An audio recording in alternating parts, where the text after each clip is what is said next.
Welcome to day 5. It's hard to believe that it's been 5 days of intensive work on the refit, but I'm sure feeling it. I'm tired and I'm sore. Being cranked over in tight spaces like the engine compartment and in the head takes its toll on an old body. But I'm not complaining. I'm having a lot of fun doing this. And a case in point that when you're dealing with a boat, disappointment is part of the game. This guy behind me, the boat is a 35-foot Pearson, Amazing Grace. My buddy Dave owns this. Today is July 1st, Canada Day. He had planned on splashing the boat last night, taking it out the river and anchoring off of a local town and watch the fireworks. Here it is. Problem with this guy is that when it was hauled out, the company that was hauling it out dragged the keel a little bit. So right in the back end here, you can see the sort of repair job that was done. I'll give you a close-up.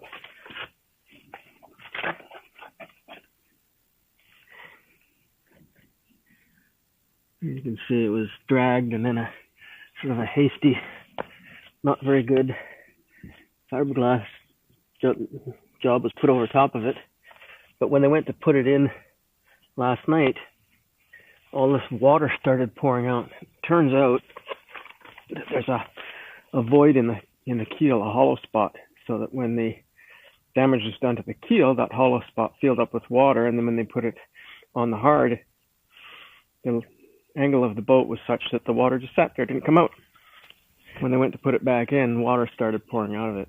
So, of course, what the enthusiastic sailor wants to do is say, heck with it, put it back in, let's go sailing. But what the responsible sailor says is, oh no, I'm going to be delayed. There goes my weekend. I'll have to find alternate plans for the weekend and then get the boat fixed. And such is the nature of a boat owner and a sailor's life. Stuff happens. Today we're picking up where we left off yesterday. The through holes that are in are definitely in, and the ones that are not in definitely are not in. So that's what we're going to do today, is trying to figure out why and to repair the through holes so that they go in properly. I've got 2 of them. Once those 2 are back in, I can seal them and then start fairing in. And of course, once they're faired in, it's time to paint, which I am looking forward to. It's been a long time coming. So to begin with, we'll do the 2 through holes. I don't know how long that's going to take, but I'm hoping it's not going to take too long. And then we'll start fairing in. I'm going to use a little bit of fairing epoxy to smooth this out. Oops, kind of sharp. Watch out for epoxy. So anyways, let's get busy.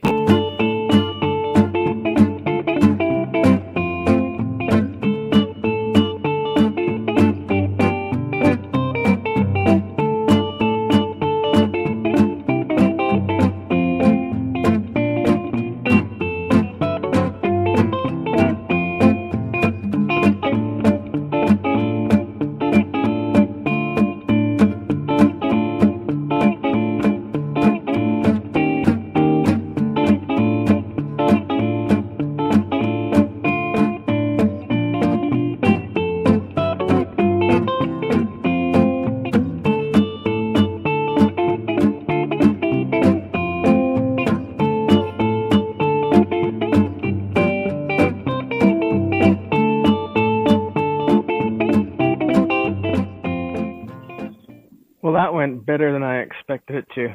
I only had to do a very bare minimal bit of grinding on the inside of the plates, backing plates, to open them up enough for the through hulls to get through. This one here, I actually had to trim back a bit of the fiberglass on the hull, but just a teeny little bit.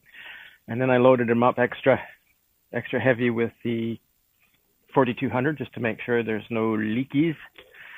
And we'll let that dry. So it didn't take long at all. My day is not shot working on something that should have been done yesterday. Bonus. And I get to start working on fairing in the other 5 through hulls that I did yesterday. So I'm going to start by sanding, grinding back to smooth out the epoxy, and then I'm going to put a little bit of fairing filler over top. And with that, my through hull project has come to an almost completion. I haven't actually put the seacocks on the inside yet, but that's just a matter of screwing them in.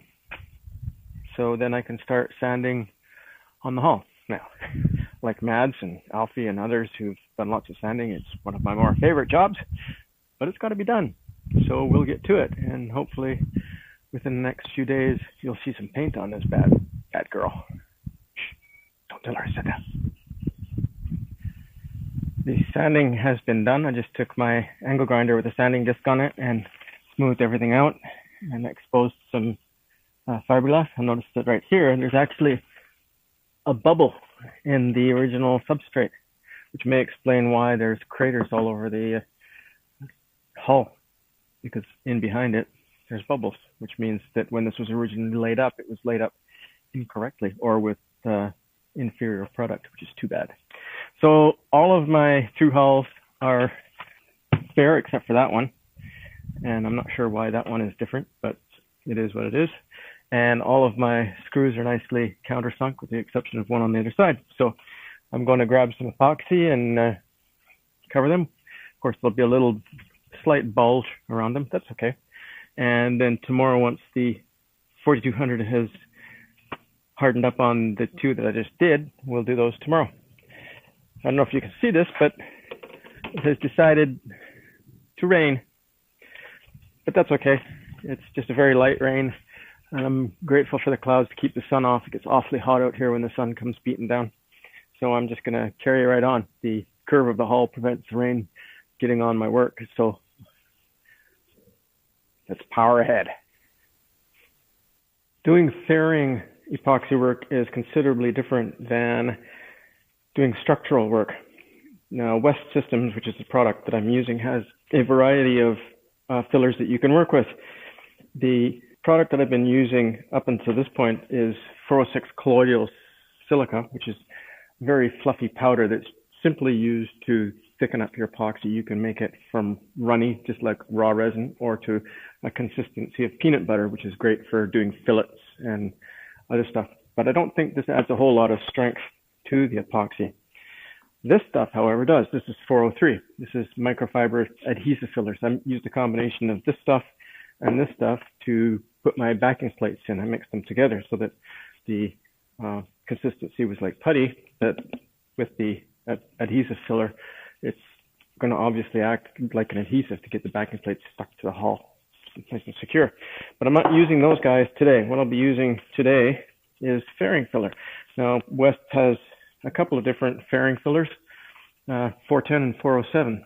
This 407 is light density, made for easy sanding but low strength, and 410 microlight fairing filler, which is a little higher density, a little stronger.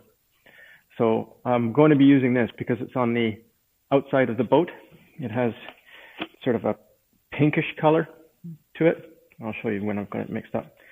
And that will go over the machine screws and the gaps and the holes all around the through hulls to hopefully get them nice and smooth, to present a nice smooth surface once they're back in the water, which is the whole point of recessing them to begin with anyway. So let's begin.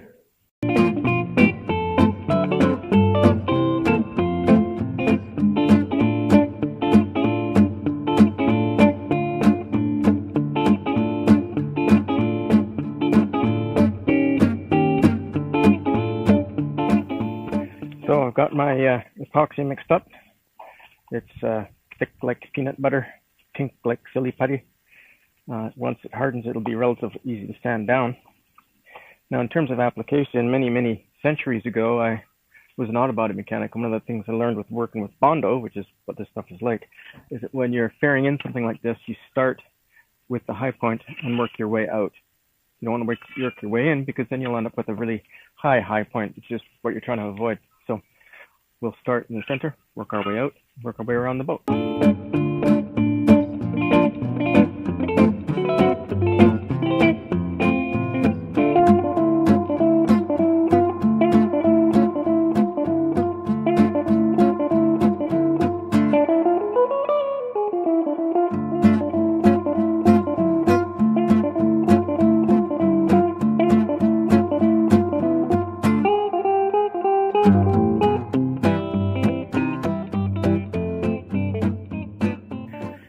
Well, it's certainly been an interesting day. I didn't get anywhere near as much done as I thought I would, and I'll show you why in a minute. But what I did get done is my through hulls. They're faired in, well, sort of faired in. Come and have a look. There you can see what they look like. They're recessed just like I wanted them to be. And this stuff is fairing putty that I put on there. So it's nice and flat. And basically you just see the inside diameter of the through hull, which is exactly the way I wanted it to look. So there's both of them. I have to go in there with a knife or something and get that excess out while it's still soft. It'll be easier than trying to sand it out.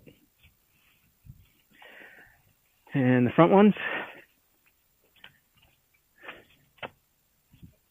just like that. Like that. And this is the one I had to put the 4200 in this morning because they weren't quite lined up. The same on this side. I think that's your wobbly pop sitting inside here. This is the other one I had to do with 4200 this morning, which is why it's not faired in. And that is as much as I got accomplished today. I had intended to start sanding the hull, getting ready for paint, but it didn't work out. Here's why. There's Dave washing his car and his boat. And remember I said the boat was going to be splashed, but they ran into a little problem. Let's go have a look. So yesterday they were going to splash the boat, and the mover put a block right here and lifted the front end of the boat, and all of a sudden water started pouring out, which is a bad sign because there's no reason why water should be pouring out of the boat here. And what we discovered was that there was an old repair done on the boat, and the pressure put on the keel was just enough to break it. So Dave was at a loss as to what to do, and so this is what we did. And this is what was in the heel of the keel. At one point, the original hull is only maybe 3/8 of an inch thick, and then someone just poured in epoxy, like about a gallon of it by the looks of it, over top, and they didn't have any filler in there, so you can see it just shattered. Right? So anytime that you put pressure on it or any flex on it, it just broke up. So we took a chunk out from there all the way back to there. So he's got about a 1 foot hole in his boat. But that's what we were doing basically all afternoon, was cutting holes in people's boats. It's a lot of fun, but kind of discouraging for the person who wants to be out on the water having a bit of a holiday. So that's it for me for day 5. And as always, fair winds, following seas, and God bless.